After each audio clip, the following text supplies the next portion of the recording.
28 जून 2021 को ट्विटर पे ban Twitter in India trend करने लगता है। देखते ही देखते इस पे 17,000 से ज़्यादा ट्वीट्स हो जाते हैं।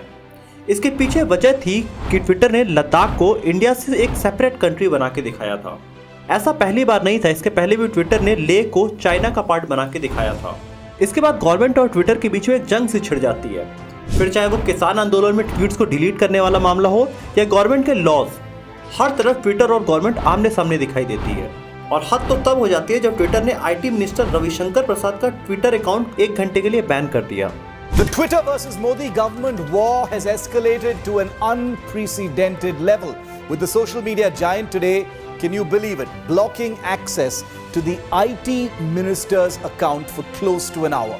ट्विटर ने अमेरिकी कानून के उल्लंघन का हवाला देकर केंद्रीय मंत्री रविशंकर प्रसाद का अकाउंट ब्लॉक किया था। इसके जवाब में दिल्ली पुलिस के स्पेशल सेल ट्विटर के गुड़गांव और दिल्ली ऑफिस पर रेड करती है। ट्विटर के 2 दफ्तरों पर दिल्ली पुलिस की स्पेशल सेल ने एक साथ रेड की है। दिल्ली के लाडो सराय में ट्विटर के दफ्तर में स्पेशल सेल की टीम पहुंची और गुरुग्राम में भी ट्विटर के दफ्तर पर स्पेशल सेल की एक और टीम ने जाकर रेड की है। देश में ऐसा लगने लगा कि टिकटॉक की तरह अब ट्विटर भी इंडिया से बैन हो जाएगा, लेकिन दूसरी तरफ एक स्टार्टअप इस आपदा में भी अवसर की तलाश कर रहा था। उन दिनों गवर्नमेंट का स्वदेशी पे खासा जोर था और यहीं पे कू ऐप भारत में चर्चा में आ जाता है। कू किया गया, दिल में जो भी हो कू पे कहो। सरकार भी ट्विटर के रवैये से परेशान थी और उसको कू में एक अल्टरनेटिव दिखने लगा। कू ऐप एक माइक्रो ब्लॉगिंग प्लेटफॉर्म थी ट्विटर के ही जैसे, और ट्विटर से जहां गवर्नमेंट बुरी तरह परेशान थी, वहीं दूसरी तरफ उसको कू ऐप्स के साथ भारत में एक अल्टरनेटिव दिखने लगा था ट्विटर का। कैबिनेट मिनिस्टर पीयूष गोयल से लेकर स्मृति ईरानी तक सब ने कू ऐप ज्वाइन कर लिया। और यही नहीं, मन की बात में प्राइम मिनिस्टर नरेंद्र मोदी ने भी कू ऐप को पूरी तरह से सपोर्ट किया। एक माइक्रो ब्लॉगिंग प्लेटफॉर्म का भी ऐप है, इसका नाम है कू, KOO कू। इसमें हम अपनी मातृभाषा में टेक्स्ट, वीडियो और ऑडियो के जरिए अपनी बात रख सकते हैं, इंटरेक्ट कर सकते हैं। देखते ही देखते कू ऐप के 6 करोड़ से ज़्यादा डाउनलोड्स हो गए और 1 करोड़ से ज़्यादा इनके प्लेटफॉर्म पे मंथली एक्टिव यूजर्स आने लगे। कू दुनिया का second largest micro blogging platform भी बन गया अचानक से ट्विटर के बाद। और इतना सब कुछ करने के बाद कू को इन्वेस्टर्स का फेवरेट बनना ही था। कू ऐप ने सिर्फ 3 महीने के अंदर अपने रेवेन्यू में 5 टाइम्स ग्रोथ किया और इनकी वैल्यूएशन $285 मिलियन पहुंच जाती है स्टार्टअप शुरू करने के सिर्फ 2 सालों के ही अंदर। लेकिन इसके 2 साल बाद आज कू ऐप बंद हो चुका है। ये स्टार्टअप डूब चुका है और इसके फाउंडर्स ने लिंक्डइन के एक पोस्ट में बता दिया है कि अब इस स्टार्टअप को चलाने के पैसे हमारे पास नहीं बचे थे, इसलिए अब हम ये स्टार्टअप बंद कर रहे हैं। दोस्तों, इस वीडियो में आज हम जानेंगे कू की पूरी राइज एंड फॉल की स्टोरी, किस तरीके से कू इंडिया का नंबर 1 माइक्रो ब्लॉगिंग प्लेटफॉर्म की तरफ बढ़ता गया और क्यों अचानक से वो फेल हो गया। दोस्तों, आइए इस जर्नी को शुरू से समझने की कोशिश करते हैं। this little yellow bird will soon stop cooing. The funding winter has taken another victim, an app called Koo. It was supposed to be India's answer to Twitter or X, but today the app is shutting down. In a LinkedIn post, Koo founder Mayank Bitwatka said partnership talks did not fructify and they will be discontinuing their services to the public. भारतीय लोगों को ज्यादा रास नहीं आया। 4 साल तक company ने एक्स को टक्कर देने की कोशिश की, लेकिन अब कू ने दम तोड़ दिया है। इस कहानी की शुरुआत साल 2015 से होती है, जब अप्रमेय राधाकृष्णन ने अपना car rental business taxi for sure को ओला कैब्स को $200 मिलियन में बेच दिया। अप्रमेय राधाकृष्णन ने इसके बाद अपना एक नया प्लेटफॉर्म बनाया वोकल नाम का। वोकल को आप कोरा का एक ऑडियो वर्जन कह सकते हैं, जो कि इंडिया के 10 भाषाओं में था। 2015 से 2020 तक 5 सालों में इस ऐप पे करीब 2.5 मिलियन मंथली एक्टिव यूजर्स हो गए, लेकिन फिर भी इस स्टार्टअप के पास मोनेटाइजेशन का कोई भी जरिया नहीं था। इसी बीच देश में कई सारे इंसिडेंट्स होते हैं। 2020 में गवर्नमेंट ने कई सारे चाइनीज ऐप्स को बैन कर दिया, जिसमें टिकटॉक भी एक था। दूसरी तरफ गवर्नमेंट और ट्विटर के बीच में एक बड़ी टसल चल रही थी और वहीं तीसरी तरफ सरकार स्वदेशी ऐप्स को काफी ज्यादा सपोर्ट कर रही थी। इन सब चीजों की वजह से राधाकृष्णन को एक बड़ी अपॉर्चुनिटी मार्केट में दिखाई दिया। राधाकृष्णन ने डिसाइड किया कि क्यों ना भारत में ट्विटर का एक अल्टरनेटिव दिया जाए। एक्चुअली ट्विटर का जो कंटेंट होता है वो बेसिकली इंग्लिश में होता है, जो कि एक बहुत ही इंडियन में लिमिटेड ऑडियंस के बीच में यूज किया जाता है। यहाँ पे कू लॉन्च करने के साथ ही उन्होंने सोचा क्यों ना इसे 10 भाषाओं में लॉन्च करते हैं, ताकि ये पूरे इंडिया में जो लोकल लैंग्वेजेस है उसमें बात की जा सके। कू ऐप के लॉन्च के साथ ही इसका लोगो येलो बर्ड रखा गया, जो कि सिमिलर था ट्विटर के ब्लू बर्ड से। लॉन्च के कुछ ही दिनों बाद अगस्त 2020 में कू को 2nd प्राइज मिला आत्मनिर्भर इनोवेशन चैलेंज में। इसके 5 महीने बाद ही कू ऐप अर्नब गोस्वामी के रिपब्लिक भारत के साथ टाई अप करता है। इस टाई अप में रिपब्लिक भारत पे सवाल पूछा जाता था, जिसका पोल कू ऐप पे कराया जाता था और उसका रिजल्ट वापस से न्यूज चैनल पे ही दिखाया जाता था, जिस वजह से कू ऐप को ऑडियंस का एक बड़ा एंगेजमेंट मिलना शुरू हुआ और 3 दिन में ही 3 मिलियन से ज्यादा यूजर्स ने कू ऐप ज्वाइन कर लिया। 2020 के अंत तक कू ऐप पर करीब 4.7 मिलियन यूजर्स हो जाते हैं। 2021 के शुरुआत के साथ ही गवर्नमेंट और ट्विटर के रिश्ते और खराब होने लगते हैं। कू ऐप को गवर्नमेंट का पूरी तरह से सपोर्ट मिलने लगा, फिर चाहे वो यूनियन मिनिस्टर्स का कू पे ज्वाइन करना हो या फिर गवर्नमेंट के अलग अलग संस्थानों का कू पे अकाउंट खोलना हो, या फिर जितने भी सीएम थे बीजेपी के, उन्होंने भी कू पर अपना अकाउंट बना लिया। इसके साथ ही 5000 से ज्यादा बड़े इन्फ्लुएंसर्स ने भी कू ऐप ज्वाइन कर लिया, जिसमें विराट कोहली, कृति सेनन से लेकर कई सारे बड़े सेलिब्रिटीज शामिल थे। कू के सितारे इतने बुलंद थे कि मार्केट में कुछ भी चेंज होता था तो वो कू के सपोर्ट में ही जा रहा था। इसी तरह एक इंसिडेंट होता है, नाइजीरिया के प्रेसिडेंट मोहम्मद बुखारी ने एक पोस्ट किया जिसको ट्विटर ने डिलीट कर दिया और इसके बाद नाइजीरियन गवर्नमेंट ने ट्विटर को पूरे कंट्री से बैन कर दिया। Nigeria's Minister of Information and Culture said that Twitter has been suspended because it was being used for activities that are capable of undermining Nigeria's corporate existence. He also called Twitter's mission in Nigeria suspicious. President के tweet delete होने के 2 दिन के बाद ही कू Nigeria में launch कर देता है और इसके बाद नाइजीरिया के प्रेसिडेंट कू ऐप ज्वाइन कर लेते हैं और इसके बाद गवर्नमेंट के सारे ऑफिशियल्स भी इस ऐप को ज्वाइन कर लेते हैं और कू रातों रात नाइजीरिया में फैलना शुरू हो जाता है। उसी साल कू ब्राजील में भी लॉन्च होता है, जिसने 48 घंटे के अंदर ही 1 मिलियन से ज्यादा यूजर जोड़ लिए। ब्राजील में लॉन्च के साथ ही उन्होंने ब्राजील की लोकल लैंग्वेज पे फोकस करना शुरू किया था। वहीं इंडिया में कू को एक बार और लक सपोर्ट करता है। फरवरी 2021 में कंगना रनौत और ट्विटर के बीच में बड़ी कंट्रोवर्सी हो जाती है। Kangana Ranaut's Twitter account has been suspended and permanently. Twitter ने फार्मर प्रोटेस्ट पे कंगना रनौत की पोस्ट को डिलीट कर दिया। इसके बाद कंगना रनौत ने ट्विटर को काफी बुरा भला कहा और ट्विटर ने उनको परमानेंटली बैन कर दिया। इसको कू ने एक बड़ी अपॉर्चुनिटी की तरह देखा और उन्होंने कंगना रनौत को अपने प्लेटफॉर्म पे बुलाया। इस इनविटेशन के बाद ही कंगना रनौत जैसे ही प्लेटफॉर्म ज्वाइन करती है, उनके 4 लाख से ज्यादा फॉलोअर बहुत जल्दी बढ़ जाते हैं और कू को भी यहाँ पे मार्केट में बड़ा गेन होता है। कू इन सबसे इन्वेस्टर्स की फेवरेट बन जाती है, जिसमें सीरीज ए राउंड में उन्होंने $4.1 मिलियन की फंडिंग उठाया।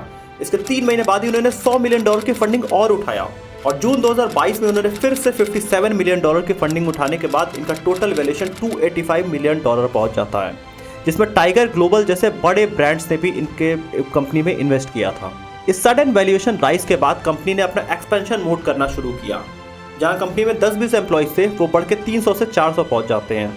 राइट विंग ऑडियंस से मिल रहे जोरदार सपोर्ट की वजह से इनका मंथली एक्टिव यूजर 9 मिलियन से ऊपर चला जाता है 2021 में। और फरवरी 2021 में कू ने सिर्फ एक बार ट्विटर को मंथली डाउनलोड्स में पीछे किया। लेकिन दोस्तों, अगर इन सब के बाद आपको अगर कू का रेवेन्यू पता चलेगा तो आपको हंसी आ जाएगी। कू ने पहले साल में सिर्फ 8 लाख का रेवेन्यू किया और दूसरे साल में सिर्फ 14 लाख का रेवेन्यू किया।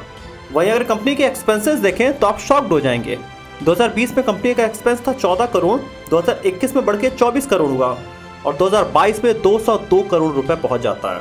वहीं कंपनी का लॉस 197 करोड़ रुपए होता है। मतलब कंपनी कमा रही है 14 लाख और कंपनी गंवा रही है 197 करोड़ रुपए। कू के लिए ट्रबल की शुरुआत साल 2022 के एंड से ही हो जाती है, जब पूरी दुनिया में फाइनेंशियल क्राइसिस की शुरुआत हो जाती है और ज़्यादातर स्टार्टअप्स में कोई भी बड़े इन्वेस्टर फंडिंग करना बंद कर देते हैं, जिससे ढेरों इंडियन स्टार्टअप्स में भी आप फाइनेंशियल क्रंच की स्थिति देखेंगे 2023 से अभी तक चल रही है।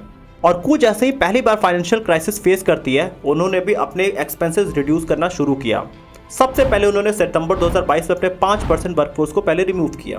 कू के फाइनेंशियल्स देखकर उस समय तक इन्वेस्टर्स भी समझ गए थे इस कंपनी के पास कोई भी रेवेन्यू मॉडल नहीं है। इसीलिए इन्वेस्टर्स ने इस कंपनी को कहना शुरू किया कि आप किसी तरीके से अपने प्लेटफॉर्म को मोनेटाइज करिए ताकि वहां से आप कुछ फंड्स निकाल सकें और ताकि आगे कंपनी को फंडिंग किया जा सके। और कू ने भी कई सारे तरीके लगाए अपने प्लेटफॉर्म को मोनेटाइज करने के। जनरली किसी भी सोशल मीडिया की कमाई का सबसे बड़ा जरिया होता है एड्स, जो उनके प्लेटफॉर्म पे रन हुआ करते हैं। और कोई भी कंपनी एड्स तभी रन करती है जब उस प्लेटफॉर्म पे ज़्यादा यूजर्स होते हैं। और इसके लिए कू ने लोगों को इंगेज करने की कोशिश किया और इसके लिए कू ने कू कॉइन्स लॉन्च किया। मतलब कोई भी यूजर अगर कू पे ज़्यादा देर बिताता है तो उसको कू कॉइन्स मिलते थे, जिसको बाद में वो रिडीम कर सकता था। इसका पूरा रीज़न था कि कंपनी चाहती थी कि लोग ज़्यादा देर तक इनके प्लेटफॉर्म पे बिताएं ताकि ज़्यादा कंपनियां अपनी एडवर्टीजमेंट्स चला सकें। और जब कू का मार्केट में काफ़ी ज़्यादा बस चल रहा था, उस समय grow, UCO bank, Droom, Amul, Snapdeal और बजाज जैसी कंपनीज ने अपने एडवर्टीजमेंट इसी प्लेटफॉर्म पे रन किए। लेकिन जैसे ही कू के यूज़र बेस में फॉल आया, इनके प्लेटफॉर्म से सारे एडवर्टीजमेंट चले गए और यही नहीं, कू के प्लेटफॉर्म पे 9000 से ज़्यादा बड़े इन्फ्लुएंसर्स थे। कू ने सोचा कि इनको भी मोनेटाइज करते हैं, इसीलिए उसने सब्सक्रिप्शन फीचर लॉन्च किया। इस सब्सक्रिप्शन फीचर में अगर आप सब्सक्रिप्शन लेते हैं तो आप अपने जो भी फेवरेट क्रिएटर हो उसका प्रीमियम कंटेंट अलग से देख सकते हैं। कू ऐप इंडिया को ट्विटर का अल्टरनेटिव देने आया था, लेकिन जैसे ही इनके फंडिंग के पैसे खत्म हुए, कंपनी पे से पूरा यूजर बेस ही खत्म हो गया। जहां जून 2023 में इनके प्लेटफॉर्म करीब 7 मिलियन यूजर थे, वो 2024 आते आते घट के 3.5 लाख से भी कम हो गया। इसको और बारीकी से समझाने के लिए मैं एक बार आपको इनके एक्सपेंसेस में लेके जाना चाहता हूँ। अगर आप देखेंगे तो फाइनेंशियल ईयर 21 में कंपनी ने 6.61 करोड़ अपने एडवर्टीजमेंट पे खर्च किया था ताकि नए यूजर्स इनके प्लेटफॉर्म पे आ सके। लेकिन फाइनेंशियल ईयर 22 में 124 करोड़ रुपए कंपनी ने सिर्फ एडवर्टीजमेंट पे खर्च किया। तो कंपनी ने यहाँ पे एक मेजर स्पेंड अपने एडवर्टीजमेंट के थ्रू लोगों को बटोरने पे किया, और यही कू से सबसे मेजर मिस्टेक हो जाती है।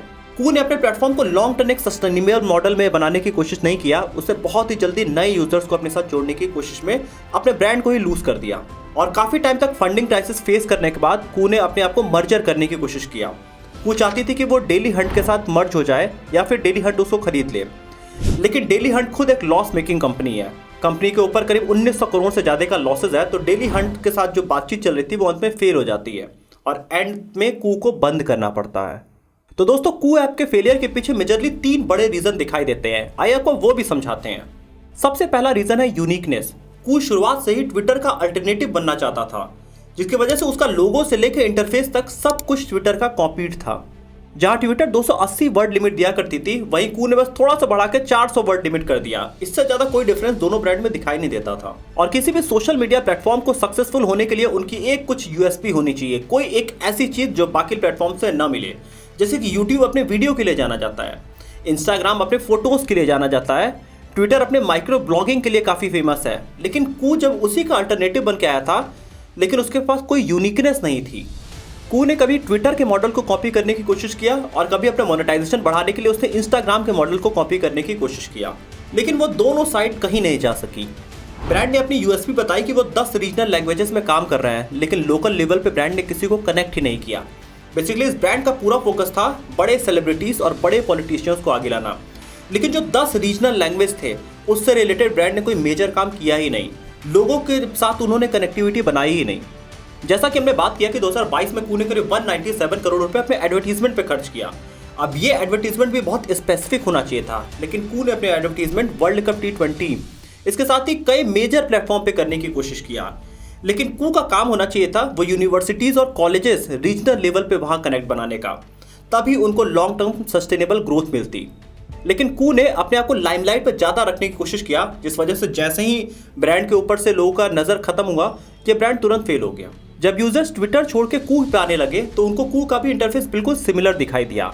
लेकिन सबसे बड़ा डिफरेंस कू और ट्विटर में यह था कि ट्विटर पे बहुत सारे लोग अवेलेबल थे जो कि पूरी दुनिया से थे, वहीं कू के प्लेटफॉर्म पे बहुत ही कम लोग थे और कू कुछ नया अल्टरनेटिव नहीं दे रहा था लोगों को। उसके पास कोई ऐसा फैक्टर नहीं था जिससे कस्टमर हुक हो जाए उसके पास ज़्यादा दिनों तक। इसलिए जैसे ही ये कंट्रोवर्सी ट्विटर की खत्म हुई, सारे यूजर ट्विटर पे वापस चले गए। ऐसा ही हमने कुछ नाइजीरिया में भी देखा। जिस दिन ट्विटर को नाइजीरिया में बैन किया गया, उसके बाद कू पे लगातार यूजर्स बढ़ते जा रहे थे, लेकिन जैसे ही ट्विटर वापस नाइजीरिया में आता है, कू ऐप से सारे यूजर छोड़ के चले जाते हैं, क्योंकि ब्रांड के पास कोई ऐसा हुक पॉइंट नहीं था। वहीं ब्राजील की अगर हम बात करें तो ब्राजील में कू का मतलब होता है जोक करना। सिर्फ एक इस वर्ड की वजह से इन्होंने अपने आप को ब्राजील में भी लॉन्च कर दिया। हालांकि ब्रांड के पास कोई भी गोल नहीं था, इस वजह से उनको वहां पे भी बंद करना पड़ा अंत में। वही आप इंडिया के मेजर सेलिब्रिटीज को भी देखेंगे, जहां कंगना रनौत को ट्विटर ने बैन किया था एक बार, और जैसे ही उन्होंने उनका ऊपर से बैन हटाया, कंगना रनौत भी कू छोड़ के वापस ट्विटर पे चली जाती हैं। तो इस तरीके से जब आप बड़े सेलिब्रिटीज पे डिपेंडेंट होंगे तो आपको जैसे ही उनका फेस हटेगा, आपके ऊपर से लाइमलाइट चला जाएगा। वहीं अगर कू का फोकस रीजनल होता और सीरियसली वो उस लेवल पे एडवर्टीजमेंट कर रहे होते, तो इंडिया के छोटे छोटे सिटीज से लोग इनसे जुड़ते और 1-2 साल नहीं, करीब 5 साल में ये ब्रांड ग्रो कर जाता। दूसरा बड़ा रीजन है ब्रांड न्यूट्रलिटी। आप कोई भी सोशल मीडिया प्लेटफॉर्म देख लो, उसके ऊपर लोग ट्रस्ट तभी करते हैं जब वो न्यूट्रल दिखाई देता है। मतलब अगर वो पक्ष की बात कर रहा है तो वो विपक्ष की भी बात करे। लेकिन कू ऐप पे ऐसा लोगों को नहीं दिखाई दिया। कू ऐप पे बेसिकली आपको भारतीय जनता पार्टी के आपको मिनिस्टर्स, यूनियन मिनिस्टर और चीफ मिनिस्टर दिखाई देंगे। इस ऐप पे ज़्यादातर राइट विंग के लोग गए, लेकिन ये ऐप किसी भी तरीके से लेफ्ट विंग के लोग या फिर अपोजिशन के लोगों को अपने तरफ अट्रैक्ट ही नहीं कर पाया। तो जब एक टाइप के लोग गए तो एक ही टाइप की वॉइस वहाँ पे रेज हुई। अब ट्विटर पे बेसिकली आप देखेंगे तो दो अलग अलग वॉइसेस होती है, जिस वजह से कॉन्फ्लिक्ट होता है और कुछ कंट्रोवर्सी बनती है और अचानक से कोई भी ट्वीट वायरल हो जाता है। तो ये पूरा एल्गोरिदम है कि दोनों तरह की आवाज़ें अगर होंगी तभी आपका पोस्ट वायरल होगा। बट कू के पास ये फैक्टर नहीं था, उसके पास सिर्फ राइट विंग की आवाज़ें थी और लेफ्ट विंग के कोई लोग थे ही नहीं इस प्लेटफॉर्म पे। सभी ट्विटर पे बैठे हुए थे, जिस वजह से कू को कोई ऐसा एज नहीं मिला या फिर कू का कोई ऐसा ट्वीट वायरल ही नहीं हुआ। कू ऐप सिर्फ सरकार के भरोसे बैठी हुई थी कि सरकार ट्विटर को जिस दिन बैन कर देगी उस दिन हम पूरे इंडिया में फेमस हो जाएंगे और पूरे इंडियंस हम ही को यूज़ करेंगे।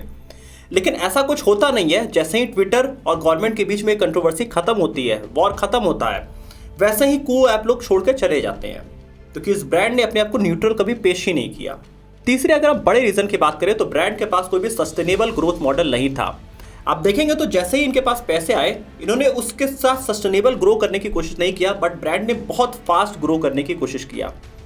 इनका एम था कि ये कई सारे कंट्रीज में जल्दी से चले जाएं, बट एक अगर आप सोशल मीडिया का प्लेटफॉर्म देखें तो उसे बिल्ड होने में 10 साल लग जाते हैं। जैसे कि आप फेसबुक देखिए तो फेसबुक 2004 में शुरू हुआ था, लेकिन उसको असली पॉपुलैरिटी 2009-10 के बाद मिली। इंस्टाग्राम भी 2010 के आसपास शुरू हुआ था, लेकिन उसको कई साल लगे ग्रो करने में। लेकिन कुछ चाहता था कि हम 2 साल में ही इंडिया का ट्विटर बन जाए, जो कि बहुत ही जल्द करना पॉसिबल नहीं होता है। इसीलिए आप देखेंगे कि इंडिया के 90% स्टार्टअप फेल हो जाते हैं। इंडिया में हमने फेल्ड स्टार्टअप की सबसे बड़ी सीरीज बनाई है, उसमें हमने एक ही प्रॉब्लम देखा, इंडियन स्टार्टअप्स बहुत ही ईगर होते हैं ग्रो करने के लिए, वो बहुत ही एग्रेसिव प्ले करते हैं। बट कू को यहाँ क्या करना चाहिए था कि उसको टाइम देना चाहिए था ताकि वो अपने ब्रांड को लोगों के बीच समय के साथ रख सके। अगर कू का बिजनेस मॉडल 5 साल या 10 साल देख के चल रहा होता तो ये ब्रांड को बंद करने की जरूरत ही नहीं पड़ती। ये ब्रांड तो सिर्फ वायरलिटी के लिए सामने आया था, और कोई भी चीज़ अगर जब वायरल होती है तो उसका टाइम पीरियड बहुत छोटा होता है, जिस वजह से कू मार्केट में सस्टेन नहीं कर पाई। दोस्तों, आप कमेंट ऑप्शन में लिख के अपना भी रीजन बताइए कि आपको क्यों लगता है कि कू मार्केट में क्यों फेल हो गया। वीडियो अच्छी लगी तो वीडियो को जरूर लाइक करिएगा। आप हमारे एफर्ट्स के लिए हमारे चैनल को सब्सक्राइब भी कर सकते हैं और आप बेल आइकन भी प्रेस कर सकते हैं। मिलेंगे अगली वीडियो में फिर से।